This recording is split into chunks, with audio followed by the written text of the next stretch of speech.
অবস্থানে নাই, যে অবস্থানে আছে এটাতে খুশি না। এজন্য বিশ্বনবী বলছেন উনজুর ইলা মান হুয়া আসফালা মিনকা, তোমার চেয়ে যে খারাপ অবস্থানে আছে তার দিকে তাকাও, তাহলে তোমার ভালো লাগবে। ওয়ালা তানজুর ইলা মান হুয়া আ'লা মিনকা, তোমার চেয়ে যে ভালো পজিশনে আছে ওর দিকে তাকিও না, যে খারাপ অবস্থানে আছে ওর দিকে তাকাও। তুমি তোমার অবস্থানে থেকে খুশি নাও, কিন্তু অনেকে আছে তোমার অবস্থানে পৌঁছার জন্য সে লড়াই করে যাচ্ছে আর সংগ্রাম চালিয়ে যাচ্ছে।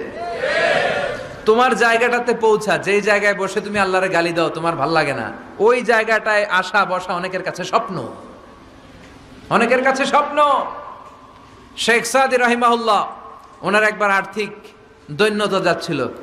ইরানের বিখ্যাত কবি বালাগাল উলা বিকামালিহি এর রচয়িতা, টাকা নাই, পয়সা নাই, পায়ে দেওয়ার মতো জুতা নাই। তো মনে মনে আফসোস, হায়রে আমি এত বড় কবি, আমার পায়ে দেওয়ার মতো জুতা নাই। তো আফসোস করে ঘর থেকে বেরিয়ে দেখে একজন ভিক্ষুক ভিক্ষা করে, তার দুইটা পাই নাই।